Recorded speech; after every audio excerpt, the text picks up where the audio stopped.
Bonjour et bienvenue sur cette capsule. Alors, on va voir maintenant l'art de garnir ses tartines, parce que comme on vient de voir euh, quel pain consommer, voyons maintenant comment le garnir, notamment le pain au petit déjeuner. Donc, pour notre santé et notre immunité, je vous rappelle que c'est votre immunité qui va faire votre vitalité, il faut éviter de consommer des sucres rapides, notamment ceux qui ont le goût sucré ou dont le goût sucré est caché. Attention, avant 13 heures. C'est une règle que je tiens vraiment à souligner qui vous permet de respecter la chronobiologie alimentaire. Une fois 13 heures passées, nous entrons dans une phase où le sucre va principalement alimenter notre cerveau et nos muscles jusqu'à environ 19 heures. En d'autres termes, nous entrons dans la deuxième partie de la chronobiologie alimentaire. C'est donc parfait. Il est donc absolument essentiel de respecter cette recommandation le matin, arrêter le miel, la confiture, le sucre dans le thé ou la boisson, les jus de fruits, etc., que nous pourrons consommer à la limite dans l'après-midi si nous en ressentons fortement l'envie. Et puis aussi comme dessert, si vous avez pu le voir dans le module du déjeuner. OK. Donc, on va privilégier plutôt une alimentation salée le matin, variée.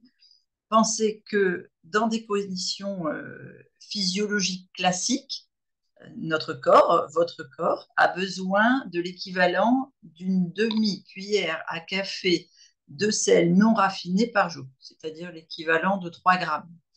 Si vous envisagez d'utiliser, par exemple, du beurre de cacahuète, ou de la purée de cacahuète, mais en général, on dit du beurre de cacahuète, parce que ça a une connotation plutôt salée. Il faut absolument que je vous dise qu'il contient notamment de l'acide arachidonique. L'acide arachidonique, c'est une molécule extrêmement inflammatoire le matin, le soir, elle est même dangereuse et toxique. Cette molécule, elle a un impact direct sur l'initiation et l'entretien de pathologies graves, notamment les pathologies intestinales.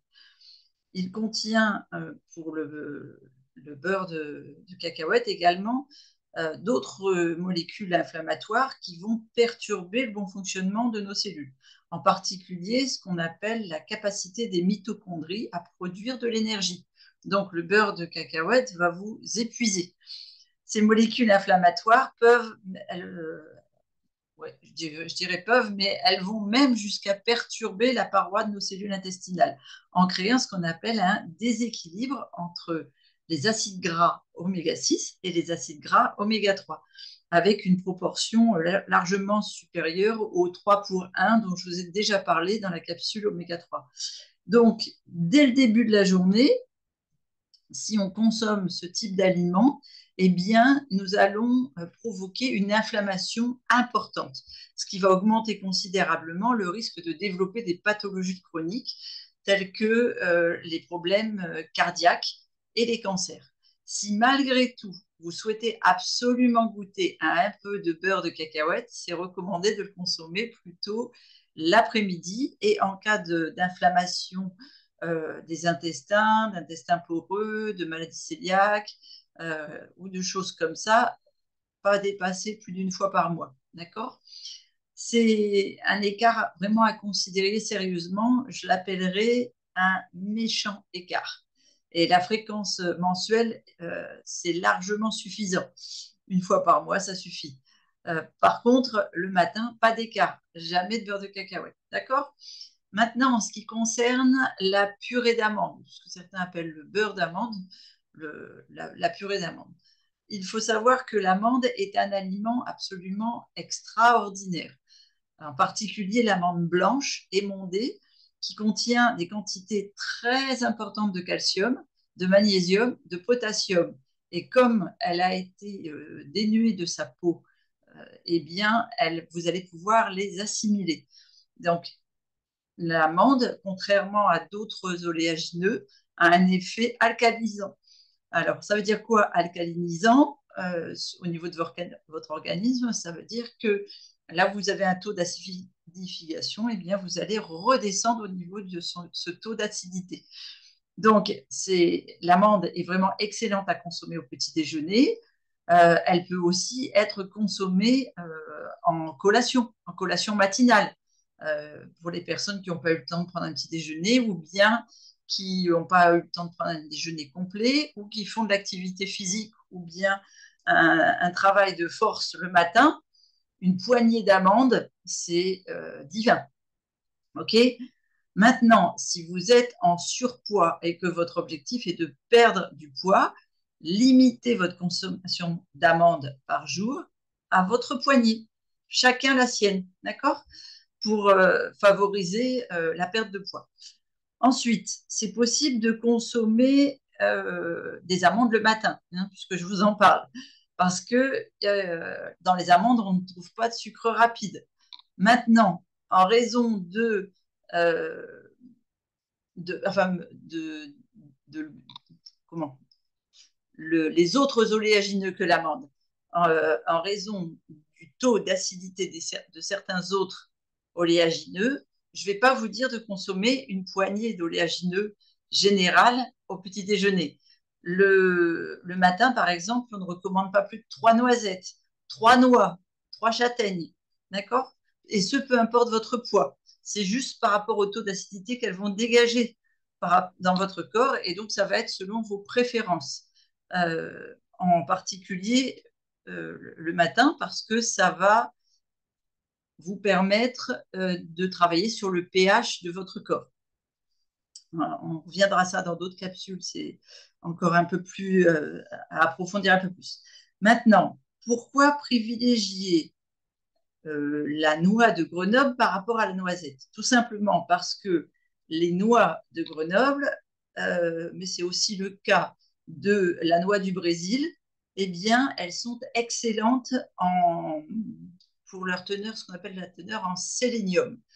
Alors, qu'est-ce que c'est que le sélénium? Le sélénium, c'est un cofacteur essentiel pour de nombreuses réactions enzymatiques dans l'intestin.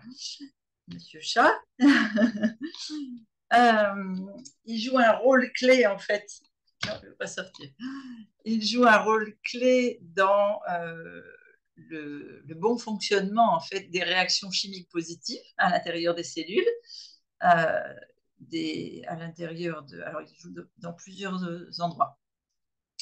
Si je veux être précise, il joue un rôle à l'intérieur des cellules. Il joue un rôle au niveau des mitochondries.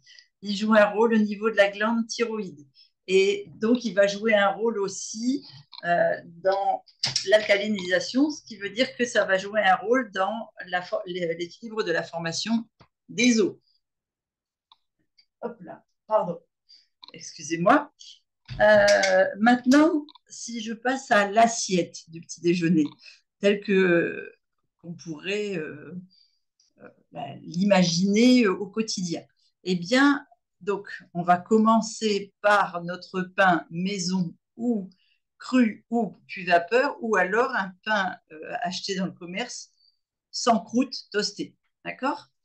Comme je vous l'ai expliqué dans la capsule précédente, vous pouvez l'accompagner d'à peu près 40 grammes de fromage euh, à pâte pressée, de fromage cru à pâte pressée ou de fromage de petits mammifères comme les chèvres ou la brebis. Attention pour les fromages de bien retirer la croûte aussi. Et l'idéal, c'est les fromages végétaux. Certaines personnes pourraient se demander, mais tu nous préconises de prendre du fromage alors que tu nous dis d'éviter les produits laitiers d'origine animale. Oui, je vais répondre que la clé, c'est de ne pas dépasser les fameux 40 grammes par jour, et surtout lors du repas du petit déjeuner, ce qui représente une quantité très petite en fait. Hein. Donc, j'y concède. Maintenant, il ne faut pas que ce soit du quotidien. OK? Ces 40 grammes, s'ils sont pris 2 fois la semaine, ça ne va pas perturber les 215 mètres carrés de surface de l'intestin. Donc, si notre intestin est en bonne santé, on ne risque pas de développer d'allergie ou d'intolérance à cause de ces 40 grammes de fromage. D'accord? Maintenant, si vous ne consommez pas de fromage, soit parce que vous n'en avez jamais consommé, soit parce que par conviction, par goût, par allergie, peu importe. Si vous avez arrêté le fromage depuis très longtemps, ou que vous n'en commencez, consommez pas, je vais y arriver, je vous recommande, je ne vous recommande pas de le réintroduire, d'accord? Si vous en avez envie, pourquoi pas progressivement, mais préférez les fromages végétaux, sincèrement, d'accord? Et si vous deviez réintroduire du fromage parce que ça vous manque et que vous l'aviez supprimé à cause d'une allergie, eh bien, il faut, par exemple, commencer par une pointe de couteau tous les 3 jours, toutes les 72 heures à peu près le matin, pendant l'équivalent de 3 semaines. Et puis après, vous passez à 2 pointes de couteau les 21 jours suivants. Et au bout, comme ça, de la 3e fois à 21 jours, vous pourrez atteindre progressivement les 40 grammes de fromage nécessaires pour le cerveau. Mais si vous avez une préférence pour les fromages, c'est mieux. D'accord? Maintenant, si vous êtes gourmand et ou bien que vous avez besoin de remplir et vous dépassez cette quantité de 40 grammes, sachez que l'excès de fromage va aller se stocker dans le foie. Ça va entraîner une formation de foie gras et ce foie gras, c'est également connu sous le nom de stéatose hépatique. Parce qu'en fait, c'est le lactose, le sucre du lait, qui va vous provoquer cette non-assimilation, donc ce stockage. Pensez aussi que vous avez le droit de vous accorder un gentil écart 1 fois par semaine. Ainsi, si par exemple vous avez envie de déguster un assortiment de fromage avec un verre de vin lors d'un repas le dimanche, eh bien, pourquoi pas, mais ça doit être l'exception dans le mois, voyez? Maintenant, sachez que le jour où vous ferez ça, le lendemain, vous pourriez ressentir ou vous allez ressentir une perturbation de votre pH. Alors, même si elle va être temporaire, elle va être là. Et tout simplement parce que le fromage aura été là.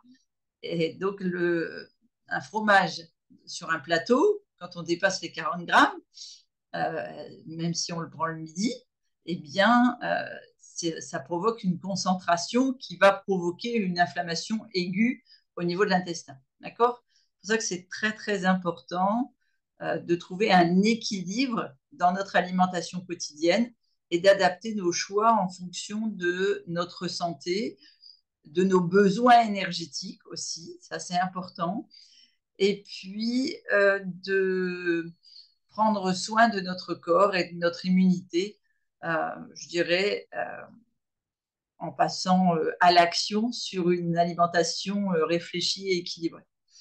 Donc, si je résume cette capsule, je vais vous dire qu'il faut retenir éliminer les sucres rapides, donc tous les goûts sucrés avant 13 heures. Au petit déjeuner, supprimer le miel, les confitures, les cornflakes, les céréales, les croûtes, le pain cuit à haute température pour une alimentation salée et variée.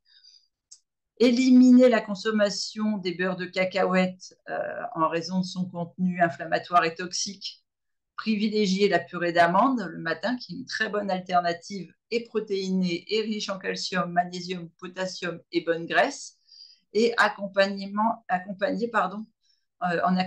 de votre pain toasté, si c'est un pain acheté qui a été cuit à plus de 180, privilégier un beurre cru de baratte et puis un maximum de 40 grammes de fromage en retirant la croûte du fromage, surtout. D'accord? Et pensez à privilégier les fromages de végétaux à base de noix de cajou, à base de noix de macadamia, à base d'amandes, justement, etc. OK? Allez, on se retrouve pour le prochain module, pour la prochaine capsule, pardon.